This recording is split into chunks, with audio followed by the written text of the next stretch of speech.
그렇습니다.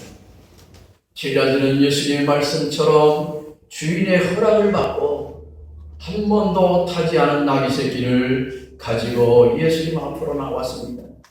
제자들은 그 나귀 위에 자신들의 옷을 깔고, 그리고 예수님은 그 위에 타시고 예루살렘으로 입성하십니다. 수많은 사람들이 예수님이 가시는 그 길에 자신들의 옷을 벗어서 예수님을 환영했습니다. 그리고 많은 사람들은 종려가지를 꺾으면서 호산나 다윗의 자손이여, 우리를 불쌍히 여기시고 우리를 구원하소서, 이렇게 소리쳤습니다. 그런데 저들이 호산나 소리치는 그 말 속에 예수님이 원하시는 그 마음의 호산나 소리가 아니었다고 하는 것이 예수님의 아픔이었습니다. 시편 118편 25절에 오면 호산나라고 하는 그 말의 뜻을 이렇게 소개하고 있습니다. 이제 구하옵나니 우리를 구원하여 주소서. 이 말씀의 뜻은 무엇일까요? 예수님, 우리를 죄악 가운데 살았던 한 영혼을 십자가의 보혈로 구원해 주시옵소서. 사실 그러한 뜻인데, 그러한 뜻으로 모든 사람들이 소리치면서 예수님을 환영했으면 좋았을 텐데,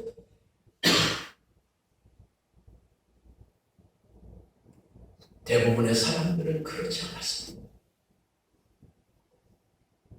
당시의 유대, 베들레헴, 팔레스타인은 로마 제국의 압제를 받아 지배를 받고 살아왔기 때문에 정치적으로 너무나도 혼란스럽습니다. 그렇기 때문에 이 정치적으로 생각하는 사람들은 어서속히 이 정치적인 문제를 예수님이 이 나라의 왕이 되어서 로마 제국으로부터 우리를 해방해 주셨으면 좋겠다라고 하는 뜻에서 예수님을 향하여 호산나 외쳤습니다. 당시의 경제적인 상황이 얼마나 힘들고 어려웠으면 예수님께서 오병이어의 기적을 일으켰어서 사람들에게 먹이시고 4,000명의 사람들을 광야에서 먹이셨던 그러한 상황을 보면 경제적으로 너무나도 어려웠습니다. 그래서 저들은 너무나도 힘들어서 예수님을 보면서, 야, 예수님이 우리에게 먹을 것 그리고 마실 것을 주셨던 그 예수님이 아니냐. 그러니 예수님이 우리의 정치적인 이 나라의 왕이 된다면 우리가 먹을 것, 입을 것, 마실 것은 문제가 없겠구나. 그러니 우리의 왕이 되어 주시옵소서.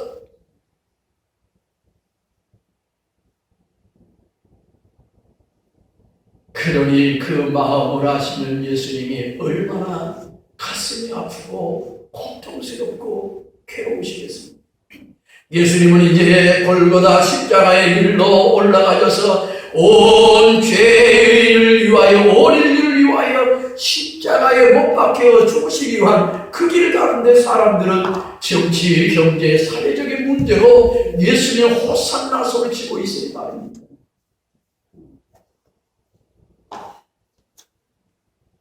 생각해보면 그때 당시의 사람들 뿐만 아니라 우리 자신들도 그럴 때가 있습니다.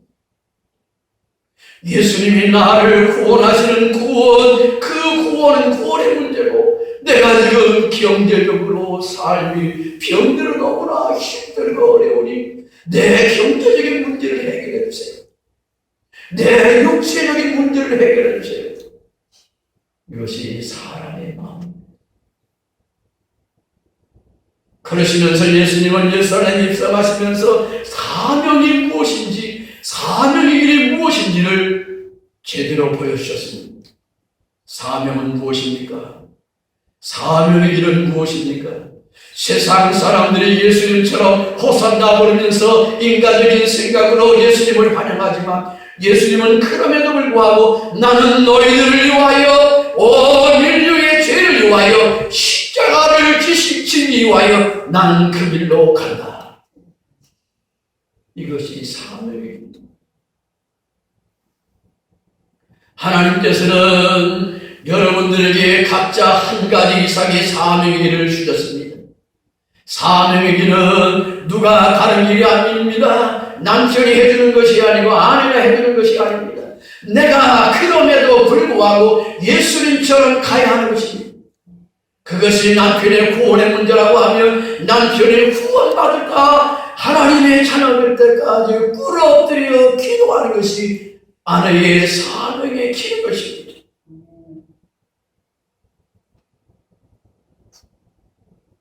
두 번째로 예수님은 예루살렘의 입성을 통해서 다음날 첫날 하신 일이 성전을 방문하셨습니다. 예수님이 하신 일 그 하나하나의 일이 귀중하고 또한 가치가 없는 것이 없겠습니까마는 우리도 그렇습니다. 점점 나이가 들면 들수록 하나님 나라가 보이기를 시작하면 하루하루가 너무나도 소중합니다. 그래서 더 하루하루를 귀중하게 생각하고 살아갑니다. 그렇다고 한다면 예수님도 이제 며칠 이 세상에서의 삶이 마지막이라고 생각했을 때에 고난의 길 한순간 한순간은 너무나도 소중하고 귀중한 그러한 발자취였다는 사실입니다. 그래서 육신의 몸을 가지고 첫 번째 방문한 것이 곧 성전이었습니다. 성전은 예수님의 몸입니다. 예수님의 몸입니다. 그래서 예수님은 내 몸인 성전을 내 백성이 어떻게 사용하고 있는지 궁금했습니다. 예수님이 성전에 가보셨을 때 깜짝 놀랐습니다. 성전에 나와 저와 여러분들처럼 이렇게 예배하는 사람들이 있는 것이 아니라 기도하고 있는 것이 아니라 장사하는 사람들로부터 교회 문 밖으로부터 가득 찼습니다.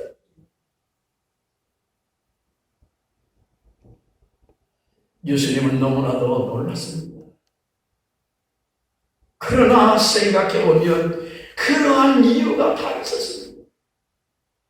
저들이 구약으로부터 전통적으로 대대로부터 내려오는 그러한 율법의 말씀 가운데 하나님 앞에 예물을 드리기 위해서는 저들이 때로는 가정 형편에 따라 드리는 제물에 따라서 때로는 소를 암염소를 드리기도 하고 순양을 드리기도 하고 또한 염소를 드리기도 하고 가정 형편에 따라 집빌기를 고랑 산비늘기를 드리기도 합니다. 그러면 그러한 당시에 동물들을 하나님 앞에 제물로 드리기 위해서는 때로는 몇 년이 걸립니다. 몇 달이 걸리기도 합니다. 정성이 들어갑니다. 먹이를 주고 보살펴야 하는 것입니다. 이것은 곧 무엇을 가르칩니까? 오늘날 우리가 하나님 앞에 나올 때 물질로 하나님 앞에 예물을 드리지만 그 본래의 예물의 뜻은 그만큼 정성이 들어가야 한다는 것입니다.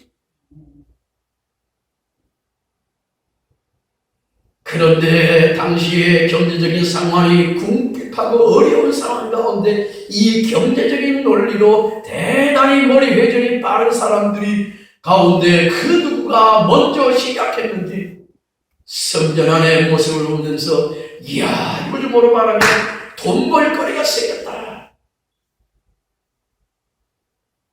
집단적으로 우리가 양을 키워야 되겠다. 우리 함께 모여서 사업을 한번 해보자. 소를 키우자. 염소를 키우자. 이러한 요즘으로 하면 기업형 그러한 집단들이 생겨나면서 저 사람들이 이제 성전 앞에서 그것을 팔기를 시작했습니다. 처음에는 아이고 왜 그럽니까? 하나님 앞에 드린 예물이. 그런데 생각해보니까 굳이 때로는 며칠을 걸려서 그 동물을 끌고 와야 합니다. 교통수단이 없기 때문에. 부자들은 낙타를 타고 왔을 수도 있게 대부분의 사람들은 끌고 옵니다. 그러니 얼마나 불편하고 힘듭니까? 중간에 오면서 주막에서 잠을 자기도 하고. 그런데 와보니까 하나님 앞에 드려야 될 예물이 다 있어요. 돈만 내면 돼요. 그래서부터 언제부터인가 그 재물을 하나님 앞에 드리기 위하여 돈으로 바꾸는 장사행위가 시작되어진 것입니다. 곧 이 말씀은 이러한 것입니다. 내가 하나님 앞에 예배를 드리지만 하나님 중심으로 드리는 예배가 아니라 내가 원하는 내 중심의 예배로 바꾸어지는 그러한 첫 출발이었다는 사실입니다.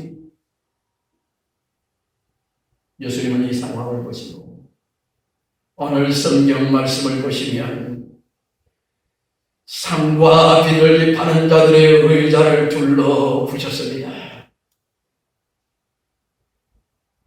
그리고 아무나 그러한 물건을 성전에서 가져다니지 못하게 한 것입니다. 그리고 성전에 대해서 예수님은 이렇게 말씀했습니다. 오늘 본문 17절로 다 같이 함께 읽으시겠습니다. 17절 본문 말씀 우리 함께 다 같이 읽으시겠습니다. 이에 가르쳐 이르시되 기록된가 내 집은 만민이 기도하는지라 칭함을 받으리라고 하지 아니하느냐 너희는 강도의 소굴을 만들었다 하시네. 강도의 소굴로 만들었더라. 대단히 책망하시는 말씀이고 분노하시는 말씀입니다. 그렇다면 오늘 예수님은 고난의 그 첫 시간에 성전을 방문하신 그 예수님의 책망의 말씀 속에서 하신 그 하나님의 음성을 생각하면서 나는 성전을 어떻게 그리고 우리의 육신을 성전이라고 말씀하신 예수님 그 성전을 어떻게 나는 다루며 어떻게 하나님 앞에서 가꾸며 살아왔는지 생각해 봅니다. 눈으로 보려니 성전을 어떻게 생각하며 하나님 앞에 예배를 드렸는지 생각해 봐야 할 것입니다. 그래서 저는 예수님의 이름으로 제안해 봅니다. 어느 날 어느 분이 저에게 제안을 하는 것 가운데 하나 카톡으로 제게 영화를 하나 보내주었습니다. 그 영화 제목은 워룸이라고 하는 골방 기도라고 하는 직역을 하면 기도의 전쟁터와 같은 그런 것입니다. 2015년에 미국에서 가장 제일로 많이 본 영화 가운데 하나였습니다. 그 내용은 이렇습니다. 두 부부가 두 자녀와 함께 평화롭게 삽니다. 그런데 남편이 우연치 않게 바람이 났습니다. 그것을 동료 친구가 알려주었습니다. 깜짝 놀라서 우리 남편 그런 사람이 아니에요. 그런데 뭔가 의심하는 것이 생기기 시작했습니다. 그런 아픔과 그러한 고통을 가지고 어떻게 할까를 몰랐습니다. 그런데 옆집에 연세가 높은 우리 권사님과 같은 우리 권사님들 같은 그러한 분이 이사 오셨습니다. 이 아내는 부동산 업자이기 때문에 그 집을 파는 과정에서 그 요즘은 권사님 같은 그런 분이 그분을 알게 되었습니다. 그분과 함께 대화를 하면서 자신이 하루는 자그마한 방으로 그 권사님 할머니가 인도했습니다. 그 방을 가보니까 깜짝 놀랐습니다. 벽에 작은 방에 기도 제목이 가득 붙여 있습니다. 그러면서 말합니다. 나는 매일 여기서 기도합니다. 내 남편이 젊은 20대 나이에 전쟁에 나가 죽었는데 그때부터 나는 하나님 앞에 그렇게 이 기도의 골방을 마련했고 자녀들을 위하여 하나님 앞에 기도해야 한다. 그래서 이 아주머니가, 이 여인이 예수님을 믿는 사람이었기 때문에 자신도 자식 옷이 가득한 드레스룸을 다 끄집어내요. 기도의 골방을 만들기 시작합니다. 그리고 기도합니다. 기도 제목을 붙여놓고 기도하죠. 남편의 문제를 위하여 기도합니다. 남편은 전혀 모르고 계속해서 그러한 삶을 지속합니다. 그러나 하나님은 반드시 그 기도의 소리를 응답하신 하나님이신 줄로 믿습니다. 남편의 마음을 하나님이 감동해 주셨든지 다시금 가정으로 돌아왔습니다. 그리고 그 이유를 아내에게 물었죠. 아내는 남편의 조용히 손을 잡고 기도의 골방으로 데려갑니다. 문을 열고 보았더니 자신을 위하여 매일매일 기도하던 아내의 기도의 제목들이 다 붙여졌어요. 그리고 함께 울면서 자신이 주인한 것을 고백했습니다. 이제 주님의 이름으로 여러분에게 제안합니다. 여러분의 가정에 작은 베란다와 같은 그러한 것을 기도의 골방을 만들어 가지지 않겠습니까? 교회에 나와서 하나님 앞에 기도하면 좋지만 그러한 시간이 없는 분들은 기도의 골방을 만들어 하나님 앞에 기도하기를 제안합니다. 사업하시는 분들 계십니까? 사업장의 자그마한 부분을 만들어서 기도의 골방을 만들어 그것에 날마다 기도 제목을 붙여놓고 하나님 앞에 기도할 수 있기를 예수님의 이름으로 권면합니다. 우리 몸대 신앙승무원교회는 만민이 기도하는 집으로 하나님이 세우시기 위하여 하나님께서 이 성전을 건축하신 줄로 믿습니다. 그래서 24시간 교회 문을 열어놨습니다. 중보 기도실에서 그리고 카페를 문을 열어놓고 성도들이 새벽부터 아침, 점심, 저녁 때로는 밤늦게 부부들이 때로는 혼자 하나님 앞에 기도하는 분들이 생겨나기를 시작했습니다. 감사한 일은 처음 교회 오셔서 기도합니다. 목사님, 이상하게 혼자 나와서 이렇게 오면 어떨 때는 불안하기도 하고 위험하지 않을까 그런 생각도 드는 그러한 교회가 있었는데 어쩐지 와서 기도하면 제 마음이 편안해요. 아멘. 기도가 잘 돼요. 아멘. 그리고 찬송이 잘 돼요. 아멘. 그 이야기를 듣는 순간 제 마음속에서 예수님의 그 보배로운 피가 제 혈관에서 돌아가는 그러한 마음을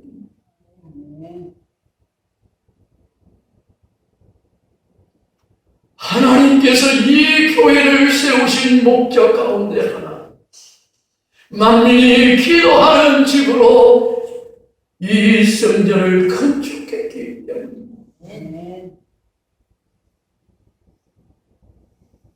그리고 산상에서 눈물로 그러한 만민의 기도의 집이 되기 위하여 기도하고 있기 때문에 만민이 기도하는 집으로 되어지기 위하여 저와 여러분이 성전에서 직장 생활하시는 분들은 퇴근하면서 또 우리의 일반 주부들은 운동하러 나오셨다가 볼일 보러 나오셨다가 요즘 운동하는 분들이 참 많아요. 개천길이. 그리고 이제 우리 교회 주변에 이제 벚꽃이 막 이제 꽃망울을 터뜨리기 시작했습니다. 운동 오시면서 이제 환경도 구경하시면서 하나님 앞에 나와 기도하세요. 하나님이 얼마나 좋은 환경을 주시는지 모릅니다. 아멘. 우리 식당과 카페로 사용하는 것을 보면 아직도 뭐 커피는 그냥 인스턴트 먹기도 하지만 주변 환경은 우리 교회만큼 좋은 데가 없습니다. 공원이 있지요. 산도 보이고 길가에 차들 보이고 사람들이 지나가는 모습 보이고